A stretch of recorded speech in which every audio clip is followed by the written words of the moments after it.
YouTube kanalıma hoş geldiniz. Bugün sizlerle harika bir short etek öreceğiz arkadaşlar. Instagram'da trend olan bir model bu. Harika bir model ve bakın bunu koton iplerle, parça iplerle ördüm. Böyle rengarenk örebilirsiniz. Yani hiçbir ana renk de kullanmayabilirsiniz. Şöyle göstereyim. 4 tane büyük parça örüyoruz. Bakın 4 büyük parça. Şimdi şunu anlatacağım sizlere. Onu kenara alayım. 4 tane büyük, 2 tane ağ için parça örüyoruz. Bunlara bağcık ve bel kısmını hazırlıyoruz. Şu şekilde her iki yönü de kullanılabilir. Bu bölümü arkada belde bağlanıyor. Bu bağcıklar belinizde, sırtta bağlanıyor. Bunlar da önde. Bakın. Bunu her yaş grubu için yapabilirsiniz. Ben 1 yaş, 1-2 yaş arası için anlatımını yapacağım sizlere. Bu parçaları istediğiniz büyüklükte yapabilirsiniz. Yine bu kordonu da ip kordon olarak da yapabilirsiniz. Bakın harika bir görüntüsü var. Özellikle yabancı kanallarda çok tutuluyor bu model arkadaşlar. Umarım sizler de beğenirsiniz. Parça iplerinizle örebilirsiniz. Bunu ben Gazal kotonla anlatacağım şimdi size. Gazal'ın baby kotonuyla aynı ölçülerde, ölçüsü aynı, yapılışı aynı. Bakın bunu arkada bağlayacağız belde. Her iki yüzünü de kullanabilirsiniz. Ve genç kızlara, kendinize, yetişkin torunu olan anneanneler, babaanneler, torunlarınıza yazın. Çok kolayca hemen 1-2 günde yapabilirsiniz bunu. Dediğim gibi parça iplerinizi de değerlendirebilirsiniz. Ölçü olarak şöyle vereyim size. Eni 24 santim. Boyu şöyle düzeltelim. Boyu da 26 santim. 1-2 yaş arası için ben bunu hazırladım. Daha büyük yaşlarda da istediğiniz büyüklükte yapabilirsiniz. Tek renk için ben 50 gramlık baby koton ipinden 2,5 yumaktan biraz fazla, yani 125-130 gram gibi bir ip kullandım ama parça kalan iplerinizle, artan iplerinizle böyle rengarenk yapabilirsiniz. Tam yazlık, hem şort hem etek görüntüsü bu şekilde. Çok şık bir ve çok da kolay bir şort etek. Umarım sizler de beğenirsiniz. Dediğim gibi Instagram'da, yabancı sayfalarda özellikle çok beğeniliyor. Çok örülüyor ve paylaşılıyor. Ben de sizlere anlatımını yapmak istedim. Şimdi ipimizi ve tığımızı hazırlayalım. Gelin bu çok kolay ve şık şort eteğimizi birlikte örelim. Şortumu Gazal'ın baby koton ipiyle öreceğim. Yine 2,5 milimde tığ kullanacağım. Şortumuz 4 büyük parçadan oluşacak. 2 tane de küçük parçamız olacak A kısmı için. 3 parçasını ördüm. Tüm parçalar aynı arkadaşlar. Örülüşleri aynı, eşit olacaklar. Bakın bunu da Alize'nin koton gold'uyla ördüm. 4 parça,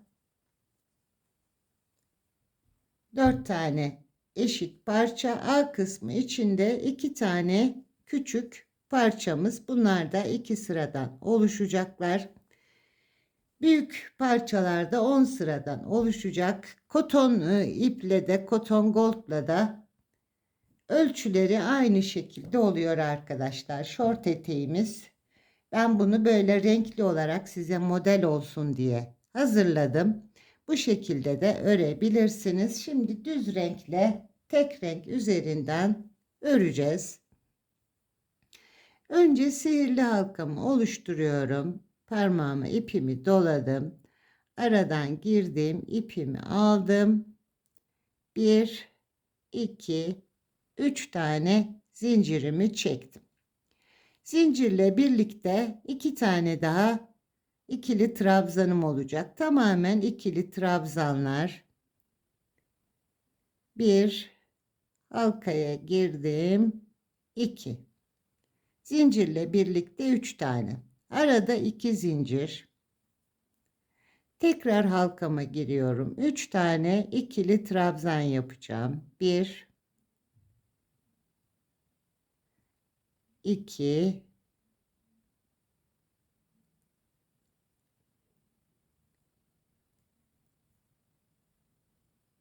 ipimi kaçırdım arkadaşlar. O yüzden de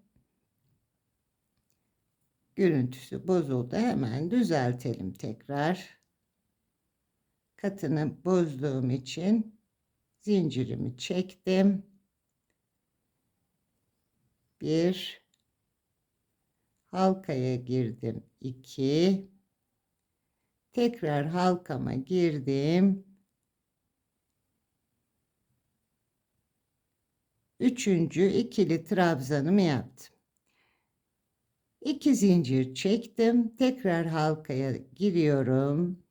Yine 3 tane ikili trabzan yapıyorum.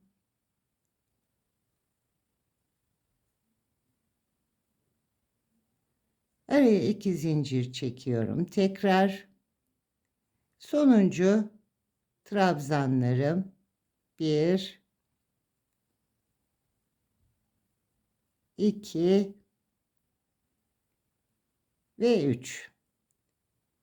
İpimi çekiyorum. Orta kısmını büzdüm. 2 tane daha zincir çektim. 3 zincirlik zincirin tepesine batıp kaydırdım. Kilitledim burayı. Şimdi bu 2 zincirlik bölümler köşe olacaklar. Köşeye gelmek için de kaydırma yapacağım. Trabzanın arasına giriyorum. İpimi aldım, kaydırdım. Diğerine girdim. İpimi çektim ve son zincirimin içine girdim. Çektim. 2 zincirlik bölüme geldim. Şimdi köşe yapacağım buraya. Yine 3 zincirle yukarı çıkıyorum. Zincirin dışında 2 tane ikili trabzan yapıyorum. Zincirle birlikte 3 oldu. Araya 2 zincir çektim. Köşe yapıyorum. Aynı yere tekrar battım. Yine 3 tane trabzan yapıyorum.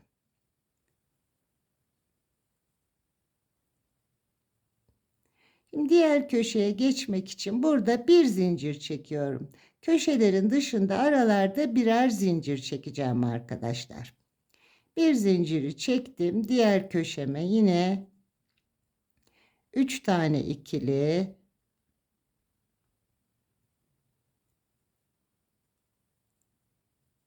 3 tane ikilimi yaptım. 2 zincir çektim. Aynı yere batıyorum. Tekrar 3 tane ikili trabzan yapıyorum.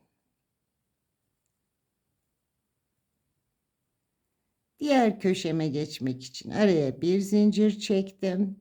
Diğer 2 zincirlik boşluğa yine bir köşe oluşturuyorum. Kare olduğu için 4 tane köşemiz olacak. 2 zincir çektim. Tekrar aynı yere 3 tane ikili trabzanımı yaptım.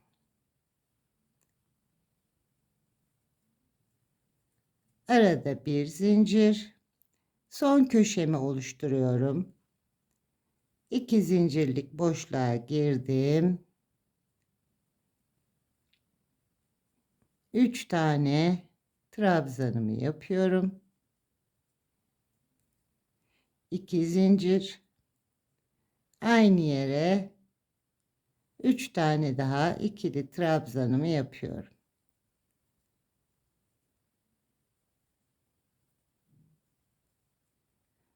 Şimdi tekrar bir zincir çekiyorum ve köşeye 3 zincirlik tepeye batıyorum. 3.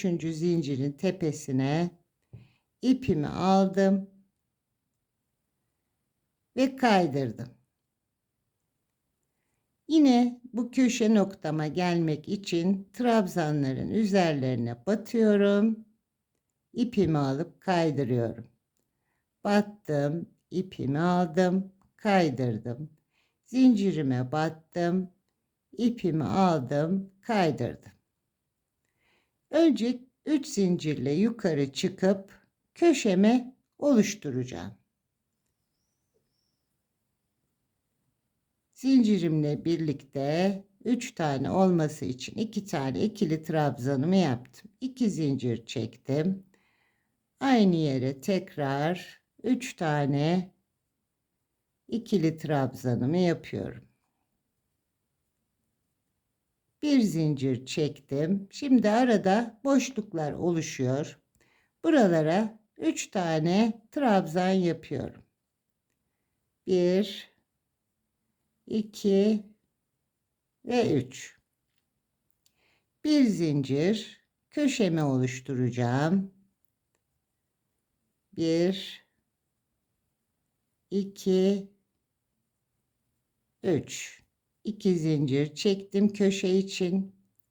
Aynı yere yine 3 tane trabzanımı yapıyorum.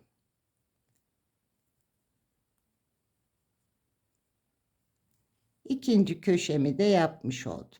Bir zincir çekiyorum ara için. Boşluğa giriyorum. 3 tane trabzanımı yaptım. Bir zincir. Diğer 3. köşeye geldik. Köşemizi yapıyoruz. 3 tane trabzan. 2 zincir. Aynı yere 3 tane daha ikili trabzan. Arada bir zincir, boşluk kısmıma trabzanımı yapıyorum 3 tane. Bir zincir çekiyorum. Son köşemi yapıyorum. Önce 3 tane trabzan, 2 zincir. Aynı yere 3 tane daha trabzan. Bir zincir. Son kenarımı yapıyorum.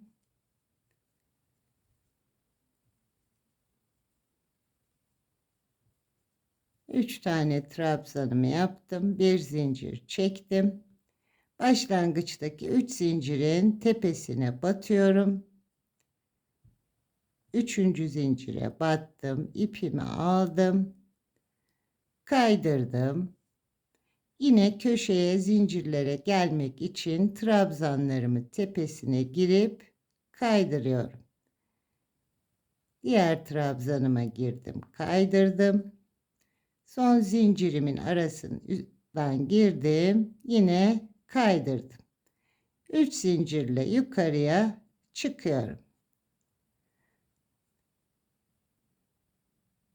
Hanım dilendi modeli arkadaşlar, aynı model. Bunu tek renkle yapıyoruz sadece. Zincirle birlikte 2 tane ikili trabzan yaptık. 3 tane oldular. 2 zincir. Aynı yere tekrar batarak köşemi oluşturdum. Araya bir zincir, 2 tane boşluk oluştu. Boşluklara, bir zincirlik boşluklara 3 tane trabzanımızı yapıyoruz. Bir zincir, diğer boşluğa yine 3 tane İkili trabzanımı yaptım. Bir zincir çektim. Köşeme geldim.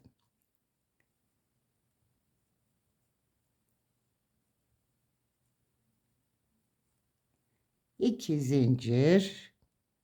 Köşemizin diğer 3 tane trabzanını yapıyoruz. Bir zincir.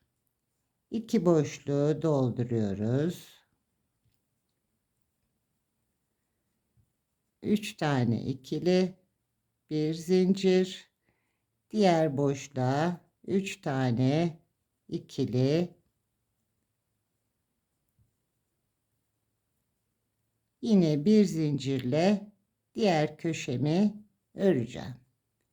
3 tane ikili,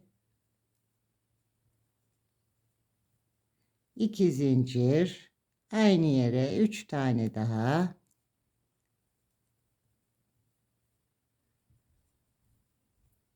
bir zincir. Şimdi 2 boşluğa 3 tane ikili, bir zincir, ikili trabzanım 3 tane,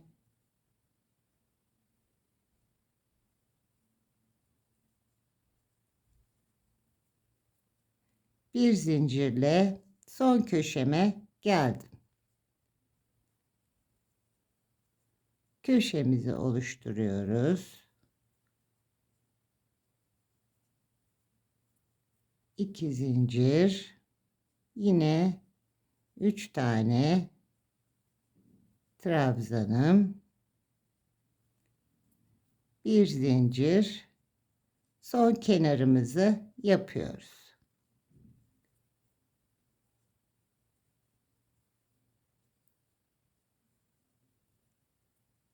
Üç tane ikilimizi yaptık. Yine 1, 2, 3 tane daha ikilimizi yaptık. Bir zincir, 3 zincirin tepesine 3. zincire battım, kaydırdım. Yine trabzanlarımı tepelerine batıyorum, ipimi alıp kaydırdım. Diğer trabzana battım, ipimi aldım, kaydırdım, zincirime battım, ipimi aldım, kaydırdım, 3 zincirle yukarıya çıktım. Yaptığımız işlemler bu şekilde devam edecek. Ta ki 10 sıra olana kadar arkadaşlar. Göbek kısmının dışında köşelerimizi sayacağız. 10 sıra olacak şekilde aynı işlemleri tekrarlayacağız. 10. sırayı yaptıktan sonra kenarlara, iki kenarına biye yapacağız arkadaşlar. Hepsi aynı yönde. Herhangi bir değişiklik yok. Hepsi aynı yönde, aynı şekilde. 10 sıra bunu tamamlayalım. Çünkü birbirini tekrar ederek devam edecek. Bir zincirlik boşluklara 3'er tane trabzanı yapacağız ve köşeleri yapacağız. Köşelerde 2 zincir, aralarda birer zincir. Şimdi 10 sıramı tamamlayayım ben.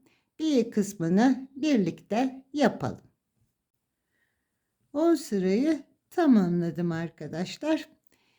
Yine birleştirmemi yaptım ve kaydırdım. 3 zincirle tekrar yukarıya çıktım. Şimdi iki kenarına biye yapacağım. Bunu boşta bırakabilirsiniz. Sadece sık iğne ya da trabzan yapabilirsiniz. Farklı bir biye şekli yapabilirsiniz. Bu sizin tercihiniz. Nasıl süslemek isterseniz.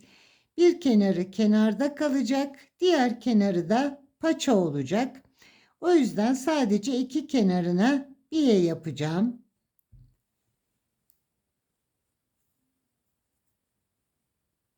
Üç tane zincirimi çektim. Bu köşe noktama giriyorum buraya. 2 zincirlik köşem. Buraya yine 3 tane ikili trabzanımı yapıyorum. 1, 2 ve 3. 3 tane trabzanımı yaptım. Bir sonraki bir zincirlik boşluğa, trabzan yaptığımız boşluğa giriyorum. Bunu sık iğne ile buraya sabitledim. Tekrar 3 zincir çekiyorum. Aynı noktaya yine 3 tane ikili trabzan yapıyorum. 1 2 ve 3. Aynı noktaya 3 tane ikili trabzanımı yaptım. Bir sonraki boşluğuma giriyorum. Sık iğne ile buraya sabitliyorum. Aynı işlemi tekrarlıyorum. 3 zincir. Aynı yere giriyorum. 1 2 3 tane ikili trabzanımı yaptım. Bir sonraki boşluğa girdim. Sık iğne ile sabitledim. 3 zincir çekiyoruz. 3 tane ikili trabzan yapıyoruz. Aynı yere batarak 3 tane ikili trabzanı yaptık. Bir sonraki boşluğumuza girip sık iğne ile sabitledik. 3 zincir, 3 trabzan,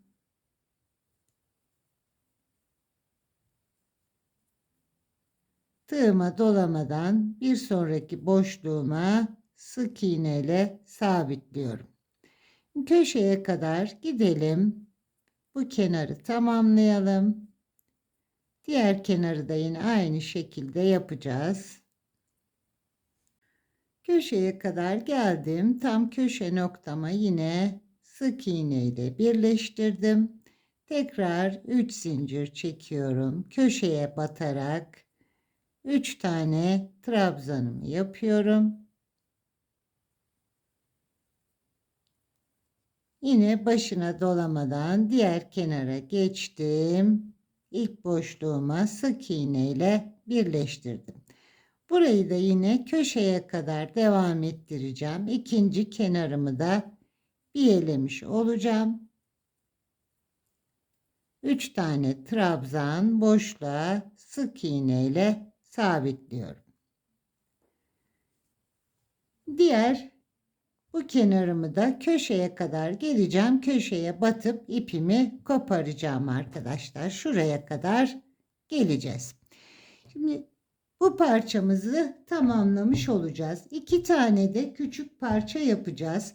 Onu da sadece 2 sıra yapacağız arkadaşlar. Aynı işlemler olduğu için tekrarlamak istemiyorum. Vaktinizi de almayalım.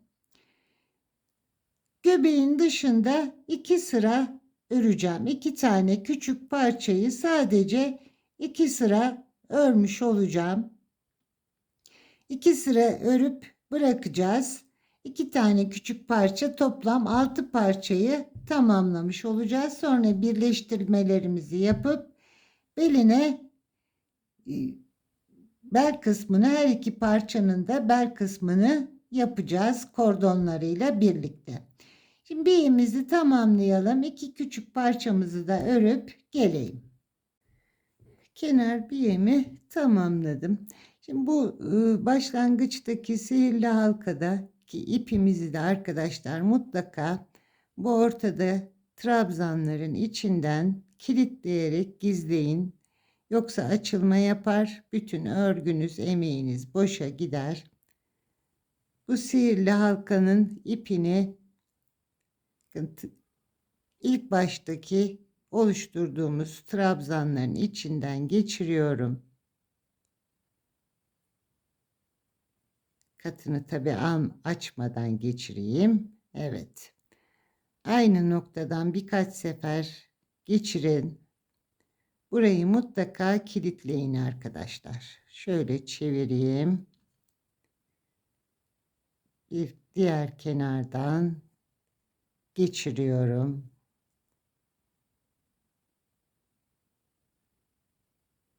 Yoksa genişleme yapar, açılır. Örgünüz tamamen bozulur.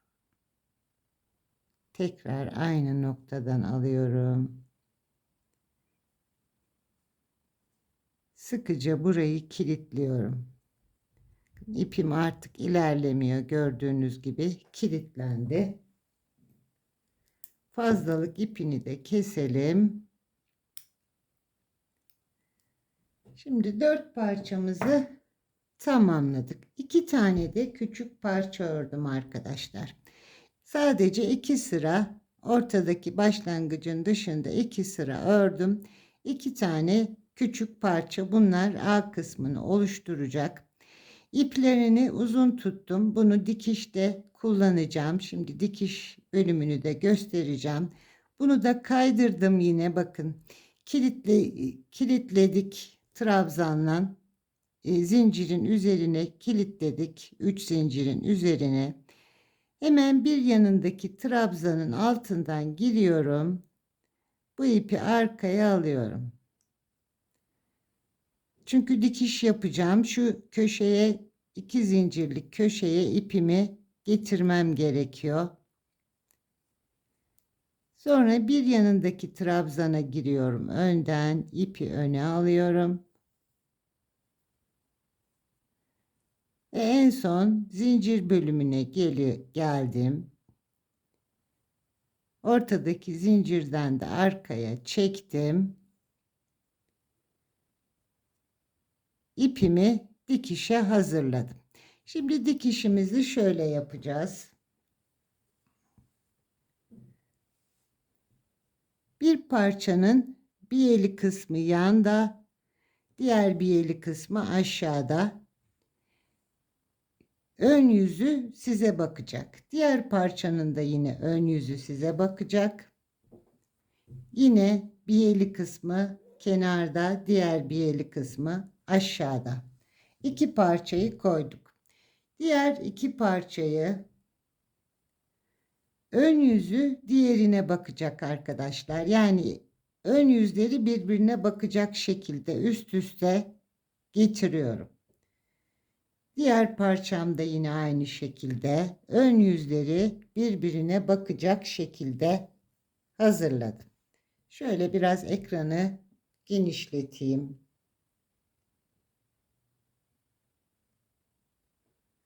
Bakın, ön yüzleri birbirine bakacak şekilde 4 büyük parçayı hazırladık.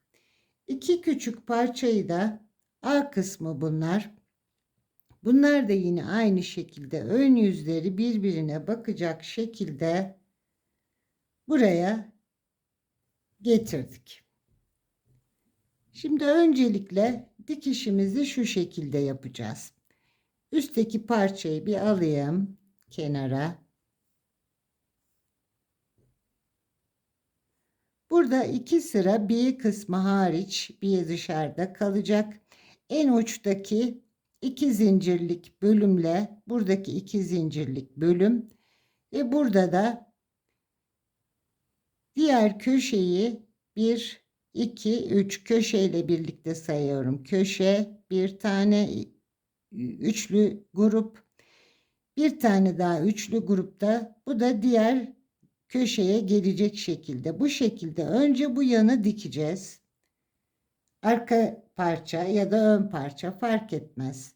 Önce şu 2 kenarı diğer paça büyük parçayla bu 2 kenarları dikeceğiz. Sonra diğer parçamızı alacağız, A kısmını. Bunu da üsttekiyle diğer 2 parçayla bu 2 yanlarını dikeceğiz. Daha sonra yukarıdan başlayacağız. 2 parçayı birbirine, A'daki küçük parçaları birbirine, yani bu şekilde dikeceğiz ve yukarı bele kadar çıkacağız. Burası bel kısmımız olacak. Burası da A kısmımız. Şimdi öncelikle herhangi fark etmez, üstteki ya da alttaki herhangi 2 parçayı öncelikle dikelim. İpimi uzun bırakmıştım. Bu ipimi iğneme geçirdim. Büyük parça bende ya da küçük parça, yani dikişte nasıl kolay gelirse bunu tığ yardımıyla, kaydırma yöntemiyle de yapabilirsiniz. Biraz daha kalınca oluyor ip yürüdüğü için. Dikişte biraz daha ince bir görüntü elde etmiş oluyorsunuz. Tığla da yapabilirsiniz. Birleştirmeyi nasıl yaparsanız herhangi bir şekilde bir farkı olmayacak. Öncelikle bu biye kısmındaki 2 zincirin, bakın şu trabzan zincirlerimiz böyle V şeklinde, biliyorsunuz üstten görüntüleri. Zincir kısmındaki V'nin içine girdim. Buradan ipimi aldım bu tarafa. Burada kaydırma yapmamanız önemli. Trabzanları trabzanla, zinciri zincirle, yani kayarsa görüntü çirkinleşir. Bunu kaydırmadan dikmemiz önemli. Şimdi hemen bir yanından trabzanın tepesine giriyorum. Bakın üçlü grubun ilkine girdim. Küçük parçada da yine üçlü grubun içine girdim. İpimi çektim.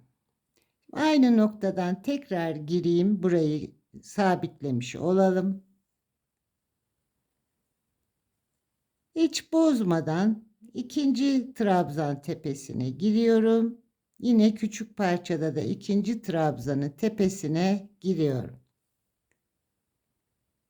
Bunlar ön yüzleri birbirine bakıyor, arka yüzleri dışarıda. Arka yüzlerinden birleştiriyoruz. Hemen üçüncü trabzana girdim, tepesine. Küçük parçada da aynı yere girdim. Çok sıkı yaparsanız büzer arkadaşlar. Çok sıkı yapmayın. Çok da gevşek bırakmayın. Görüntü bozulmasın. Bir zincirlik zincir ilmeğine giriyorum. Büyük parçaya girdim.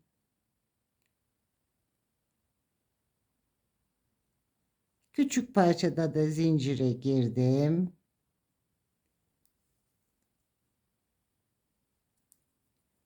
Üçlü gruba geldim. İlk trabzanın tepesine girdim. Küçük parçada da ilk trabzanın tepesine girdim.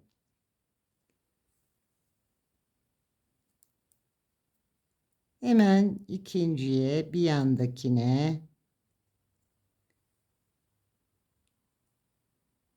üçüncü trabzanıma girdim.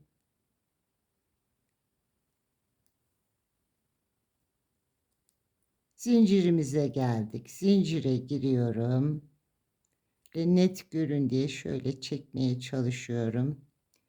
Bir zincirin tepesine girdim. Küçük parçada da yine zincirime girdim. Trabzanlara geldim. Büyük parçadan trabzana girdim. Küçük parçadan girdim. İkinci trabzanıma, üçüncü trabzanıma girdim. Son trabzanımız. Şimdi bir zincire de giriyorum.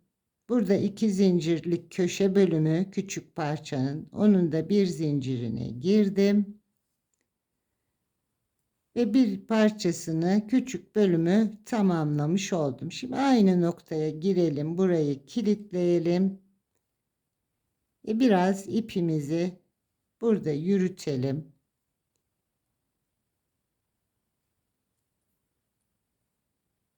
İpimi aynı noktaya birkaç sefer girerek burayı kilitliyorum. Bakın ipim oynamaması lazım. Dediğim gibi kilitleme yapmazsanız açılır arkadaşlar.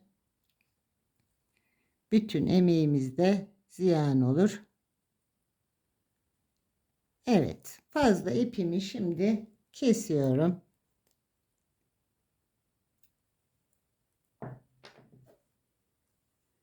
Bakın bir kenarını birleştirmiş oldum. Şimdi diğer kenarı diğer parçayla birleşecek. Bunu burayla birleştireceğim. Bu iki parçayı da burayla birleştireceğim. Şimdi bu kısmını da dikişini yapalım. Diğer parçayı da yine aynı şekilde küçük parçaları birleştirelim. Sonra büyük parçayı dikerken yine birlikte başlayalım. Küçük parçalarımı her iki kenarlara diktim. Bakın. Her iki kenara küçük parçayı diktim. Diğer iki büyüğe de yine küçük parçayı iki kenarlarından diktim. Bu A kısmı burası açık kalacak arkadaşlar. Bel kısmı buradan başlayacağız. İki büyük parçayı birleştireceğiz. Sonra iki küçüğü birbirine birleştireceğiz. Sonra diğer parçada iki büyük parçayı da birbirine birleştireceğiz. Yine dikiş yaparak bunu yapacağım. Ondan sonra da bel bölümünü yapacağız. Şimdi biraz uzunca tuttum ipimi, iğneme. Aynı işlemi yapacağız dikişte de. Yine ön yüzleri tabi birbirine bakıyor. Az önce kenarlarda küçükleri dikerken yaptığım işlemin aynı. Üst kısmından başlıyorum. Herhangi bir parçasından diğer kenardan da başlayabilirsiniz. Bu bir zincirlik bölüme giriyorum. Diğer parçada da yine aynı şekilde bir zincire giriyorum. İki zincirlik köşe burası biliyorsunuz. Şöyle buraya girdim. İpimi bayağı uzun tutmuşum arkadaşlar. Şimdi aynı noktaya tekrar giriyorum. Burayı kilitleyeceğim. Bu fazla ipi de yine arada yürüteceğim. Şöyle gözüküyordur umarım. Aynı noktadan tekrar girdim.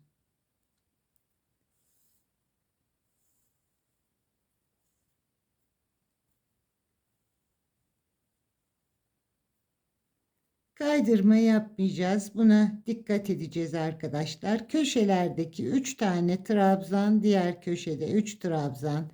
Trabzanlarıma girerek her iki kenarına birden giriyorum, tepelerine. Bu V'lerin içine giriyorum. Ufak parçada yaptığım işlemin aynısını yapıyorum. A kısmına kadar burayı ilerleteceğim dikişini. Bir sonraki trabzana girdim. Diğer parçada bir sonraki trabzana girdim.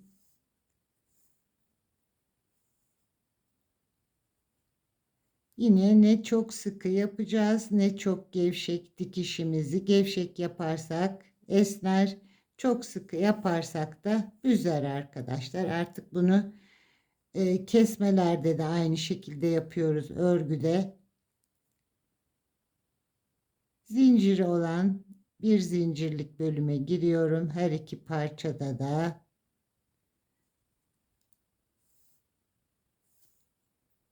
Şimdi A bölümüne kadar dikelim. Kaydırma yapmadan trabzanlara 3 trabzanın tepesi ve zincirin tepelerine girerek A kısmına kadar gelelim. Burayı da geçişini birlikte yapalım. A kısmına kadar dikişimi yaptım. Şimdi burada yine bir zincirlik yere girmiştim. Aynı yere tekrar giriyorum. Küçük parçamdan büyük parçada karşıdaki tek zincirlik yere giriyorum. Şimdi ufak parçaya geçtim. Burada küçük parçamda iki zincirlik köşe bunlar biliyorsunuz. Bunların birer tanesine giriyorum. Birini de yan dikişte kullanmıştım.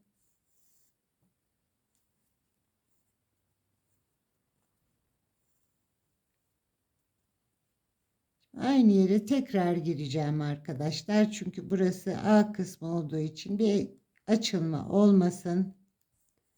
Aynı yere bir kez daha girdim. Bakın şu kısmımızı birleştirme yerini yaptık. Şimdi diğer iki küçük parçayı dikeceğim karşılıklı olarak. Trabzanlarına yine giriyorum. Kaydırmadan birincilerine girdik. İkinci trabzanlara şöyle ipi iteyim, rahat görün. İkinci trabzanlara giriyorum.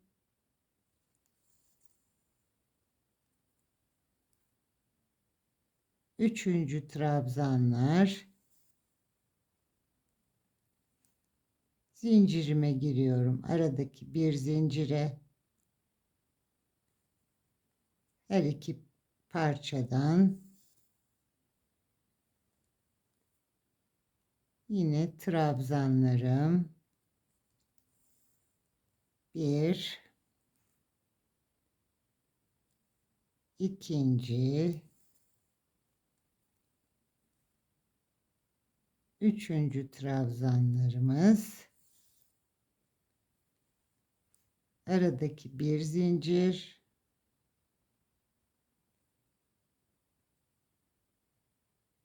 bir zincirlere de girdik. Son küçük parçadaki son köşe trabzanlarımız,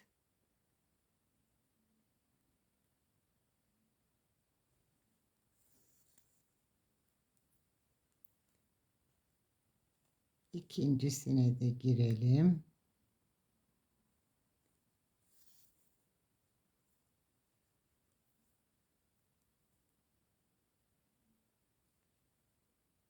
Üçüncü trabzanlara da girdim. Yine burada köşe, her ikisi de zincirlerin birer tanesine giriyorum. Her iki köşeden küçük parçayı tamamladım. Büyük parçadan bu bir zincirleri dikişe girmiştim. Yan dikişlerini aynı yerlere tekrar giriyorum. Şöyle diktiğim yere her ikisinden de girdim. Ve diğer yanını da şimdi aynı şekilde trabzanlarla trabzanları, zincirle zinciri dikerek yukarıya kadar çıkacağız. Diğer yan parçayı da dikeceğiz. Bakın, diktiğimiz bölümü kaydırma yapmadan dikişimizi yaptık. İki küçük parçayı diktik. Şimdi diğer kenarını da dikelim ve bel bölümümüzü de tamamlayıp şortumuzu bitirmiş olalım. Dikişimizi tamamladık arkadaşlar. A kısmından dikmiştik. Yukarıya kadar da çıktım. Şimdi bir bedenin bel bölümünü ve bağcığını hazırladım. Bağcığımız 26 santim. Bunu istediğiniz kadar bağlayacağınız şekle göre uzatabilir ya da kısaltabilirsiniz. Şimdi diğer bedenimizin de bel kısmını yapalım. Şöyle alacağız. Bel kısmımızı hazırlayacağız. Örgümüzün ön yüzü büyük parçamızdan sağ taraftan başlıyorum. Hemen bu kenar bölümünde iki zincirimiz var köşede, biliyorsunuz. Buradaki zincirimin bağlantı noktasının içine giriyorum buraya. İpimi alıyorum. Buraya önce bir kilitleme yaptım. Şöyle de sıkıştıralım. Şimdi 65 tane zincir çekeceğim. Dediğim gibi bunun boyunu siz istediğiniz kadar uzatabilirsiniz ya da kısaltabilirsiniz. 65 zincirle 26 santimlik bir bağcık bölümü oluşturmuş oluyorum. Şimdi ne çok sıkı ne çok gevşek arkadaşlar, 65 zincir çekeceğim. Bu zincirlerin arka taraflarını kullanacağım. Onun için çok sıkı yapmayalım, çok da gevşek yapmayalım. Bu şekilde 65 zincirimi tamamlayacağım. 65 zincirimi çektim. Şimdi Zincirlerimi şöyle yan çeviriyorum arkadaşlar. Şu arkalarında tümsekler var biliyorsunuz, zinciri çektiğimizde bu tümsekleri kullanacağız. Hemen son zincirimin yanına giriyorum. İpimi alıyorum. Bir sık iğne yapıyorum buraya. İpimi aldım. Çektim. Hemen bir yanına dolamadan girdim. Çektim. Bir yanına zincirimin arka tarafına girdim. İpimi dolamadan ilmeğimi çektim. Bir yanına giriyorum. Bir yandaki zincire tığımıza dolamadan ilmeğime giriyorum, çekiyorum. Bir yana girdim, çektim. Zincirlerimizin arka tarafındaki tümsek bölümlerine giriyoruz.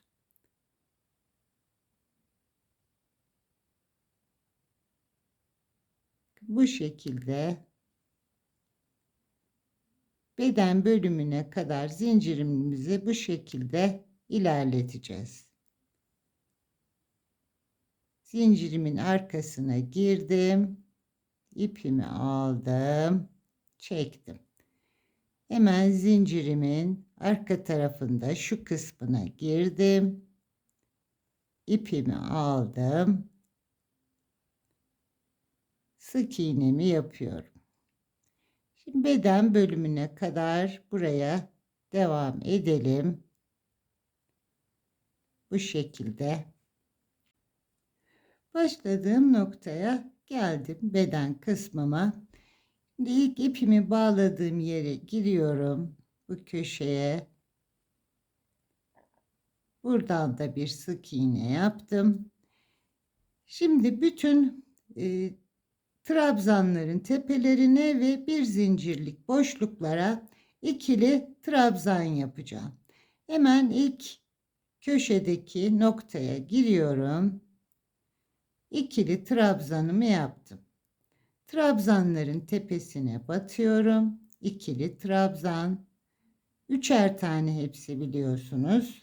Hepsinin tepesine giriyorum. Bir zincirlik boşluğa battım. İkili trabzanım. Yine trabzanların tepesine batıyorum. Üçer tane trabzanımı yapıyorum. Burada lastik kısmı oluşturacağım. Bir zincirlik boşluğa batıyorum. İkili trabzan. 3 trabzanın her birinin tepesine batarak ikili trabzanımı yapıyorum.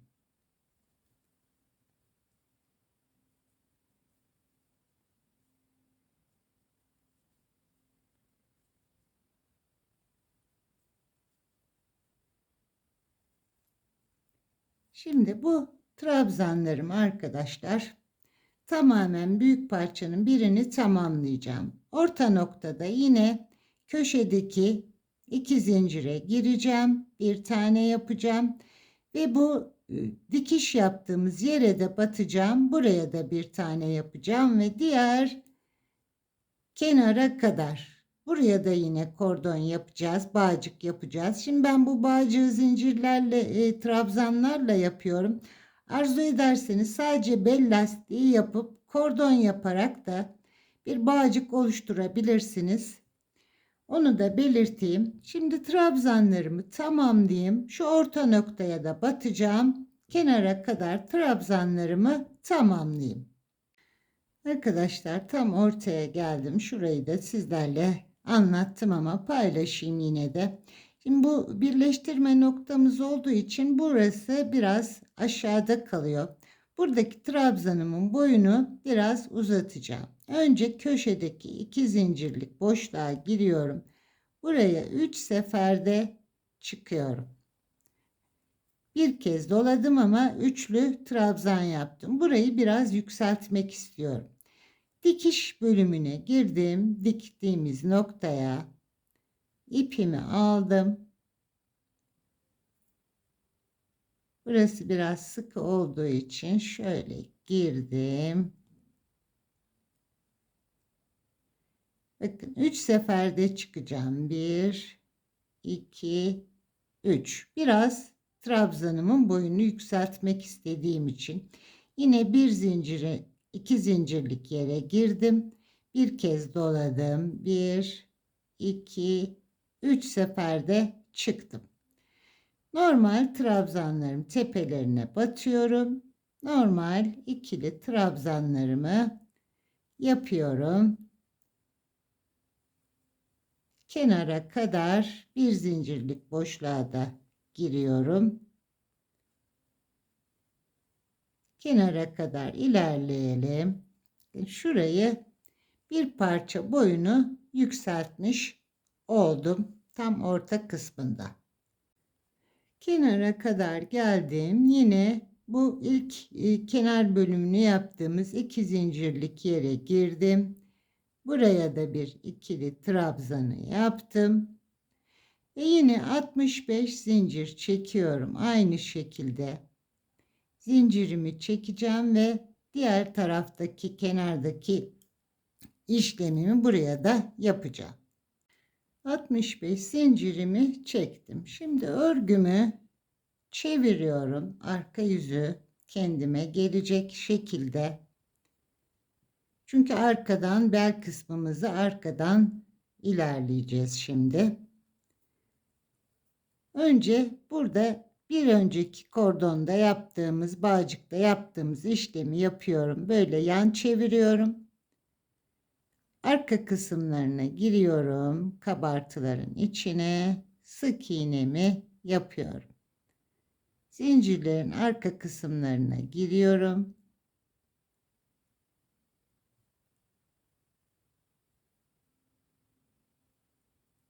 Beden bölümüme kadar bu zincirlerin hepsine sık iğnemi yapacağım.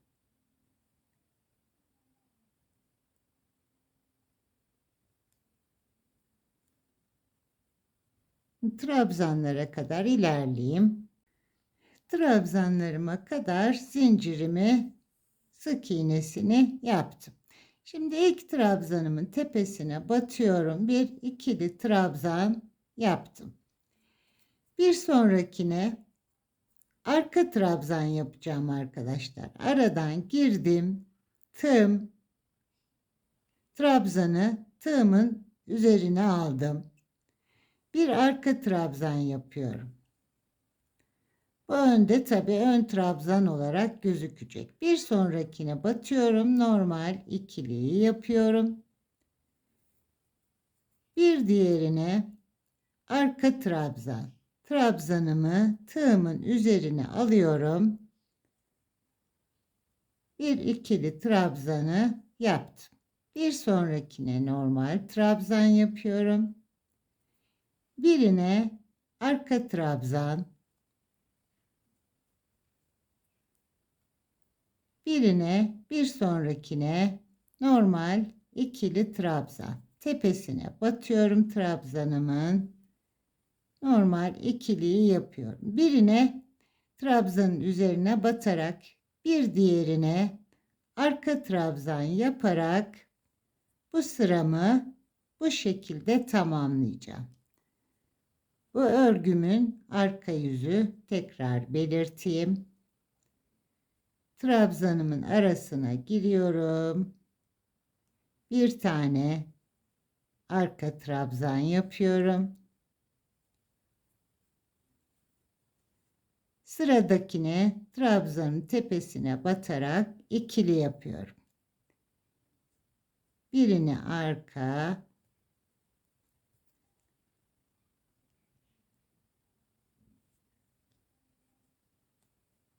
birini arka trabzan, birini normal trabzan. Birini arka, bir diğerine normal trabzan. Ön yüzdeki görüntüsü bu şekilde olacak. Şimdi zincirime kadar gideceğim. Tekrar diğer kenardaki zincirimize işlem yapacağız. bir arka, bir normal trabzan, ikili trabzan yaparak bu trabzanlarımızı tamamlayalım.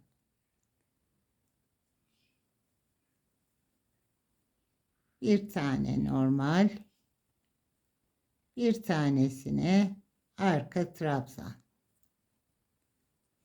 Trabzanlarımı tamamladım. Bağcık kısmıma geldim. En son normal ikili trabzanımı yaptım. Şimdi burada da bağcık kısmında yalancı trabzan yapacağım arkadaşlar. Şimdi giriyorum trabzanımın tepesine. Buradaki trabzanların tepelerini ipimi alıyorum. 3 ilmeği birlikte çıkartıyorum. Bakın doladım. Normal trabzan yapmıyorum. Doladım. Battım. İpimi aldım. Ve üçünü birlikte çektim. Doladım. Battım. İpimi aldım. Ve tığımdaki 3 ilmeği birlikte çektim. Yalancı trabzan yapıyorum. Doluyorum. Tığımda bir ilmek var. Doladım. Trabzanıma battım. İpimi çıkarttım. 3 ilmeğim var. İpi alıp üçünden birlikte çıkıyorum. Doluyorum. Batıyorum. 3 ilmeği birlikte kaydırarak çekiyorum. Doladım. Battım. Üçünü birlikte çektim. Doladım.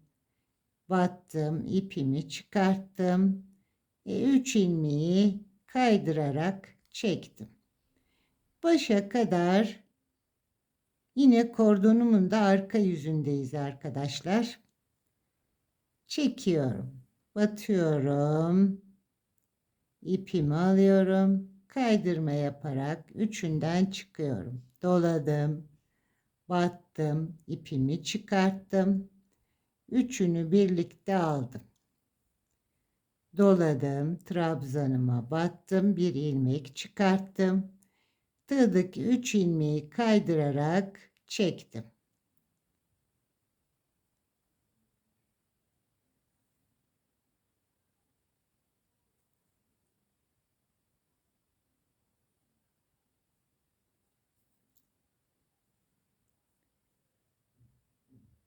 Doluyorum. Tığıma batıyorum. İpimi çıkartıyorum tığıma. Tekrar tığımla ipimin 3 ilmeği birden çekiyorum.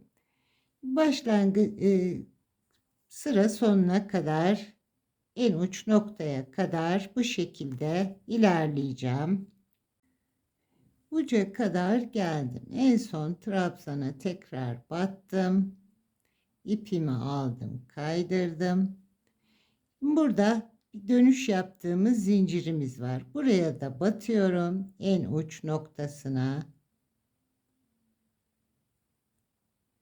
Şöyle ipimi biraz gevşeteyim şurayı. Evet. Tığıma doladım. En uç noktaya da battım. Yine ipimi aldım. Kaydırmamı yaptım. Bir zincir çektim. Geri dönüyorum. Örgümü de çeviriyorum. Şöyle yapalım.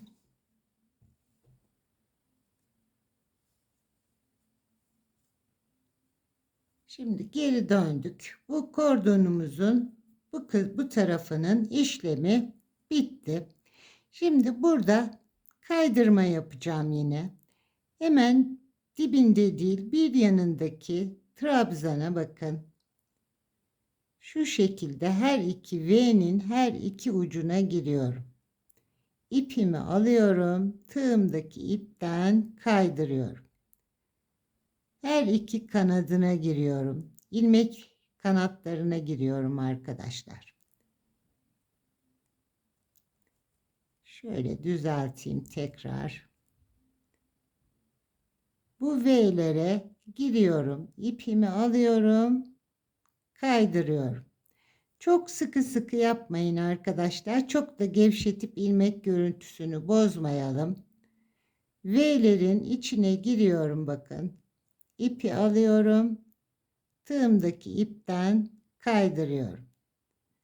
Bu V'lerin içine giriyorum, trabzanların. İpimi aldım, kaydırdım. Girdim. V'lerin içine ipimi aldım, kaydırdım. V'lerin içine giriyorum. İpimi alıyorum, kaydırıyorum.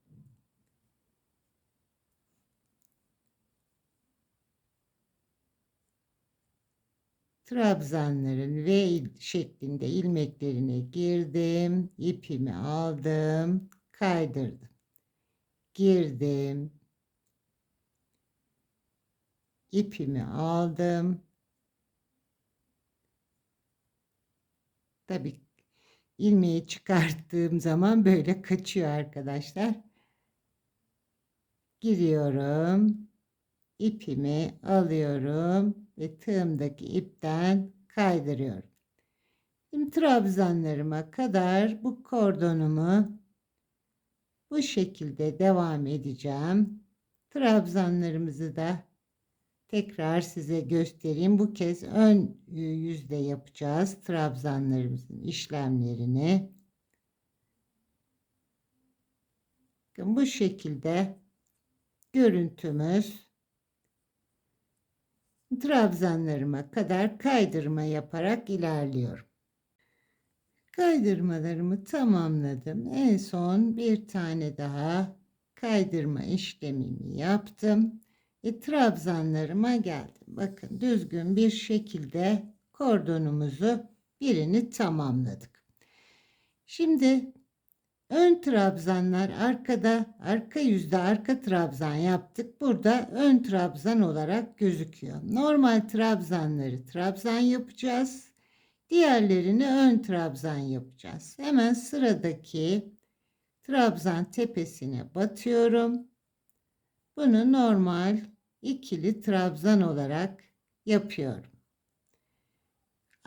Bir sonraki ön trabzan zaten. Buna da önden giriyorum. Bir ön trabzan yapıyorum. Sıradaki normal ikili trabzan. Bir sonraki ön trabzan, önden girdim. Arka yüzde arka trabzan olarak ördüklerimiz tabi önde ön trabzan olarak örülüyor.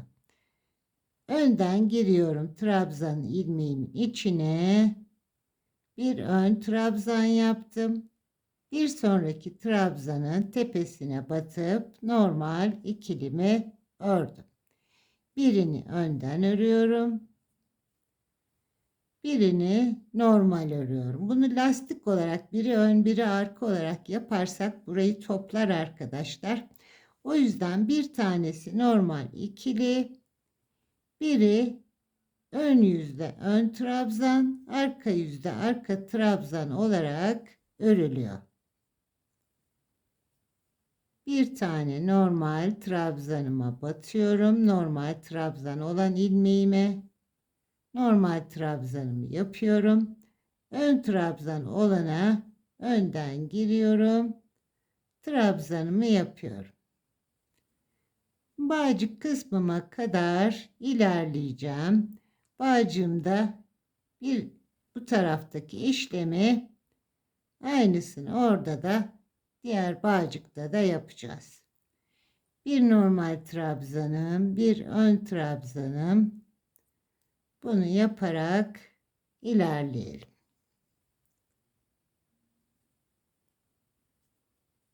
Bir tane normal trabzan tepesine battım. Normal trabzanım.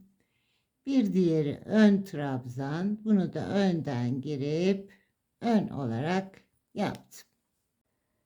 Trabzanlarımı tamamladım. Kenara geldim. En son bir ön trabzan yine yapıyorum.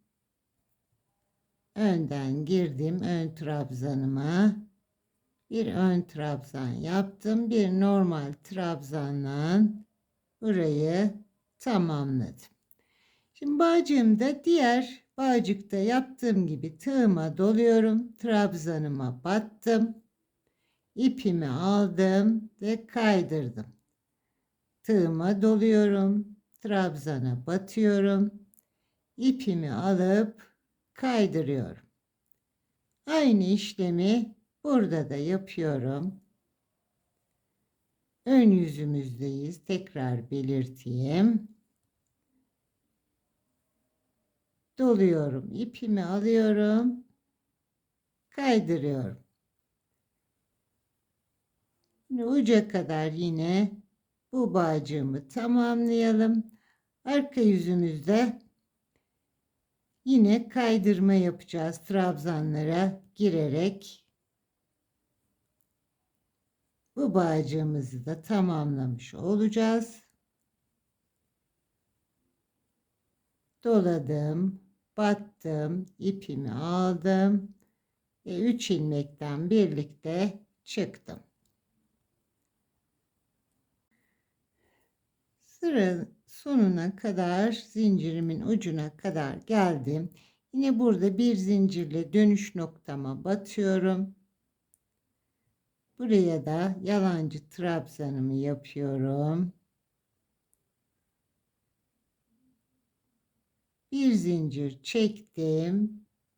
Örgümü çevirdim. Yine arka yüzümüzde ilmekleri kaydıracağız. Diğer bağcıkta yaptığım gibi hemen bir yandaki trabzanın arasına giriyorum. İpimi alıyorum. Tığımdaki ipten kaydırıyorum. Bu V'lerin üst kanatlarına giriyorum. Aldım, kaydırdım. Bir kenarda bağcıkta ön yüzde, bir bağcıkta arka yüzde bu işlemi yapmış oluyoruz. Giriyorum. Bakın trabzanların şu V ilmeklere, şuraya giriyorum. Sadece ilmeğe ipi alıyorum. Kaydırıyorum. Tabii katını açmadan almam lazım. Aldım, kaydırdım. Bu V'ye girdim. İpimi aldım.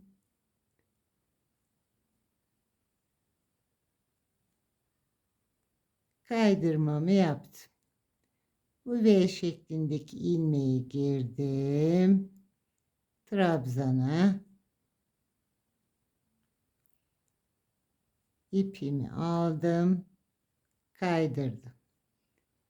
Girdim. İpimi aldım. Kaydırdım.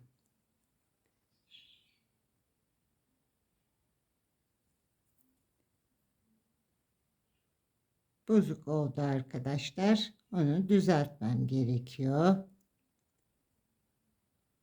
Girdim, ipimi aldım, kaydırdım. Girdim, ipimi aldım, kaydırdım.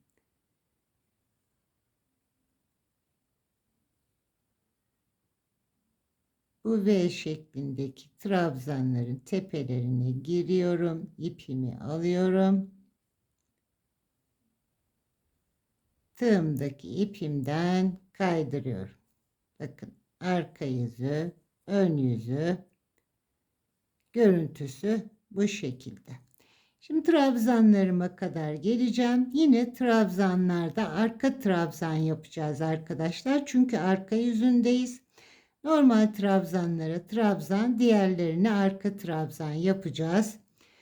Şimdi kaydırmamı tamamlayayım. Kaydırmalarımı tamamladım. Bu kordonum da bitti. Şimdi trabzanlarımı yine ilk sırada yaptığım gibi arka yüzdeyim ve arka trabzan yapacağım. İlk trabzanım normal trabzan olarak yaptım. Sıradaki arka trabzan giriyorum, gene arkadan arka trabzan olarak ördüm. Bir sonraki normal tepeye battım, trabzanımı ördüm. Sıradaki arka trabzan girdim, arkadan trabzanımı yaptım. Normal trabzanımı ördüm. Bir diğerini arka trabzan olarak örüyorum. Sıradaki normal trabzanım. Trabzana batıyorum tepesine. Bir sonraki arka trabzan.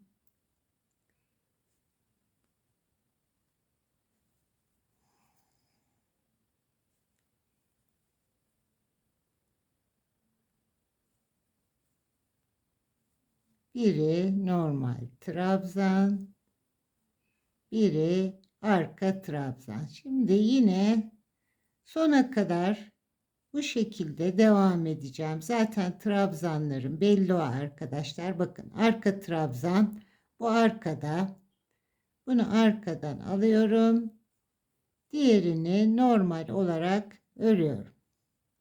Sıramı tamamlayacağım ve yine bağcıklarda yaptığım gibi arkadaşlar burada da trabzanların tepelerine girerek kaydırma yapacağım ve şort eteğimiz artık tamamlanmış olacak.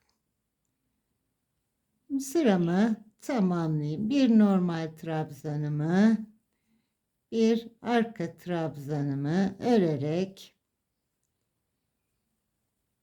sıramızı tamamlayalım.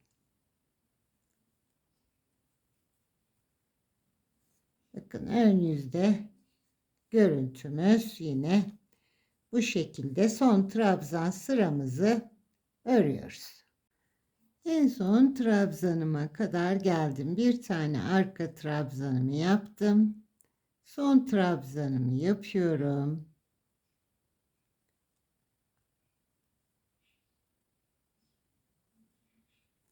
Şimdi şöyle bir işlem yapacağım. Burada en son bağcık yerime batacağım. Arkadaşlar, bağcığımın son noktasına şuraya batıp bir kaydırma yapıyorum. Bu arada birbirinden bağlantısı kopmasın. Tekrar yapalım. En son bir trabzanım var burada. Normal trabzan. Bunu yaptım. Burada bir bağlantı kopukluğu olmaması için şu en son bağcık yerimde en son noktaya bakın, şuraya ikisinin arasına giriyorum. İpi aldım, kaydırdım. Geri tekrar ön yüzüme döndüm. Ön yüzüme çevirdim. Bu bağcığımızda kaydırmalarımızı tamamladık. Burada da tamamladık. Bağcıklarımızın işlemi bitti. Bel kısmımda trabzanlarımda işlemi bitti. Ön yüzde normal trabzanlarımı, ikili trabzanlarımı toparladım. Arkadan bir normal bir arka trabzan, önden bir ön bir normal aynı yerlerine ve yine arkadan da bir arka bir normal trabzan yaparak tamamladım. Şimdi aynı bağcıklarımda yaptığım kaydırma işlemini belimde de yapacağım. Şimdi şöyle ipimi bakın arkaya alayım.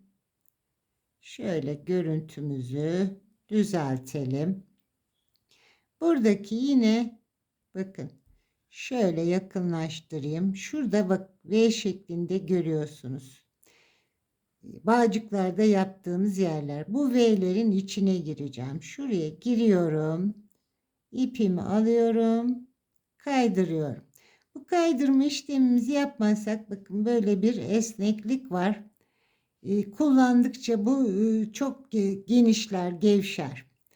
Onu engellemek için hem de görüntüyü güzelleştirmek için bu işlemi yapacağım. Giriyorum bu V'lere. İpimi alıyorum, kaydırıyorum. Trabzan tepeleri. Bunlar giriyorum. İpimi aldım, kaydırdım.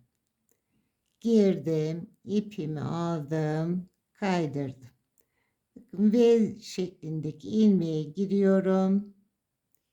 İpimi alıyorum, kaydırıyorum.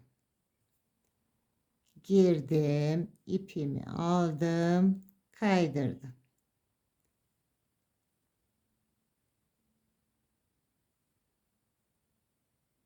bağcıklarda yaptığım işlemi beden bölümümde de yapıyorum.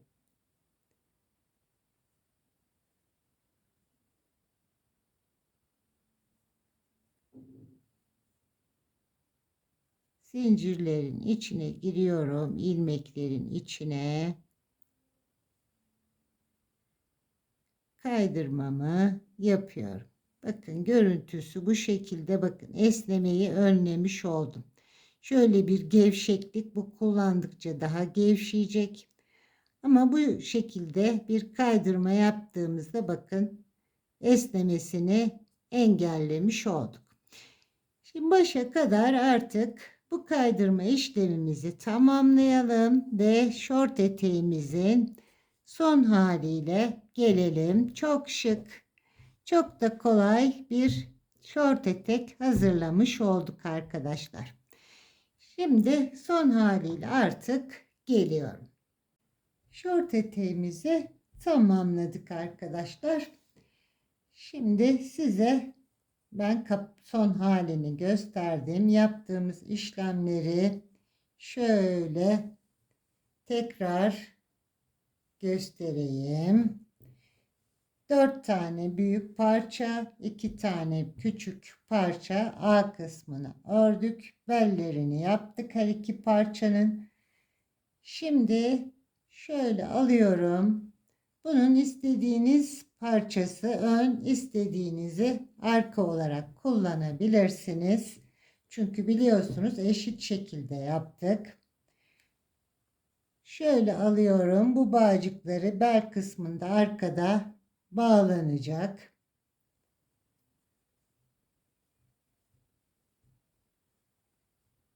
Bunlar da ön kısımları.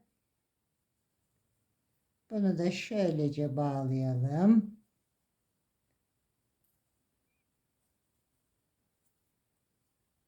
Şimdi arka görüntüsünü de sizlerle paylaşacağım. Bakın arka yüzden görüntüsü bu şekilde. Ön yüzden şort etek olarak görüntüsü bu şekilde. Bunu istediğiniz yaşa kadar örebilirsiniz arkadaşlar. Bağcıklı olduğu için ben net olarak santim şöyle verebilirim. Bakın içerideki kısmı hani şu biraz daha genişçe açılabilir. Şöyle belden 24 santim bir belimiz var. Boy olarak da yine 26 santim bir boyumuz var. 1-2 yaş arası için hazırladım. Ben bunu istediğiniz büyüklükte örgünün içinde de tarif ettim. İstediğiniz büyüklükte büyütebilirsiniz. Bunun için 50 gramlık iplerden 2 yumak, 2,5 yumak kadar ip kullandım. Tek renk olarak bunu yaptık. Ama bunu koton iplerle de ya da yine aynı gazalın parça ipleri de olabilir. Ölçü olarak çünkü aynı. Koton iplerle de örebilirsiniz. Bunun parça iplerinizde böyle rengarenk, arka yüzde görüntüsü de bu. Bu tabi koton olduğu için bir parça daha kalın bir ip. Pamuklu bir ip. Bu şekilde parça iplerinizde de örebilirsiniz. Örecek olan arkadaşlara kolay gelsin, keyifli örgüler dilerim. Umarım anlatımımı beğenmişsinizdir ve sizlere faydalı olmuşumdur. Bir sonraki videomda buluşmak üzere, sağlıkla kalın.